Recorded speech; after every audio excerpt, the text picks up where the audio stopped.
క్రీస్తునందున్న ప్రియులందరికీ ప్రేమతో వందనాలు తెలియజేస్తున్నాను.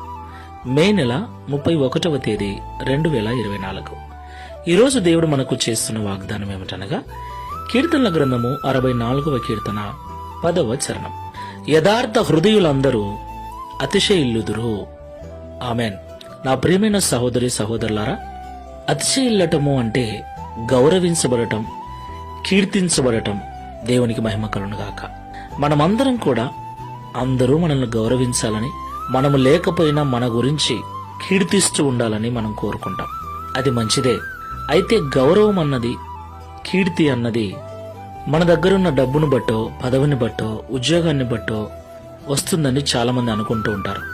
అది నిజమే. అయినా డబ్బు ద్వారా, పదవి ద్వారా, ఉద్యోగము ద్వారా వచ్చే ఆ కీర్తి, ఆ గౌరవము అవి ఉన్నంత వరకు మాత్రమే ఉంటుంది. అంటే వాటి ద్వారా వచ్చే గౌరవము అశాశ్వతమైనది. మరి శాశ్వతమైన గౌరవము, శాశ్వతమైన కీర్తి మనమున్నా మనం లేకపోయినా ఇతరులు మన గురించి గొప్పగా మాట్లాడుకుంటూ ఉండాలంటే మనం ఈ లోకంలో జీవించినంత కాలం యథార్థ హృదయులమై ఉండాలని దేవుడు కోరుకుంటున్నాడు. అబద్ధము లేని జీవితం, లోపల బయట, వెనక ముందు ఒకే మాట, ఒకే జీవితం. అబద్ధాలు లేని జీవితాన్ని, సత్యవంతమైన జీవితాన్ని, నిజమైన జీవితాన్ని ఎవరైతే జీవిస్తూ ఉంటారో అలాంటి వారిని ఈ లోకం గౌరవిస్తుంది. వారు ఉన్నా లేకపోయినా కీర్తిస్తుందని దేవుడు మాట్లాడుతున్నాడు. ఈ మాటలు వింటున్న ప్రియ సహోదరి సహోదరుడా, క్రైస్తవుడా, ఎలా ఉంది నీ జీవితం? సంఘంలో ఒకలా, ఇంట్లో ఒకలా, ఆఫీస్ దగ్గర మరొకలా ఇలాగ జీవిస్తున్నావా?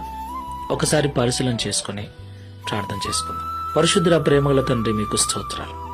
ఇంతవరకు మాతో మాట్లాడిన ప్రతి మాటను బట్టి వందనాలు. నిజమే తండ్రి, మేమందరము ఇతరులు మమ్మల్ని గౌరవించాలని, ముందు వెనక మా గురించి కీర్తించాలని అనుకుంటూ ఉంటాం. ఆ కీర్తి, ఆ గౌరవము డబ్బు ద్వారా వస్తుందని ప్రయాసపడుతున్నాం. అయితే డబ్బు ద్వారా వచ్చే గౌరవమైన, పదవి ద్వారా వచ్చే గౌరవమైన అవి ఉన్నంత వరకే ఉంటాయని, అశాశ్వతమైనవని మాతో మాట్లాడారు. శాశ్వతమైన గౌరవము, శాశ్వతమైన కీర్తి మా యథార్థ హృదయం ద్వారానే, మా యథార్థవంతమైన జీవితం ద్వారానే వస్తుందని మాతో మాట్లాడారు.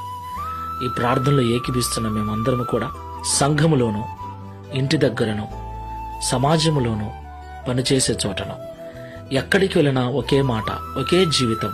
మేమందరము కూడా అలాంటి యథార్థ హృదయులమై అబద్ధము లేని జీవితాలు జీవిస్తూ నీ ద్వారా, ప్రజల ద్వారా ఘనత నొందుటకు, గౌరవించబడుటకు సహాయం చేయమని, తద్వారా ఈ దిన వాగ్దానమును మా అందరి జీవితం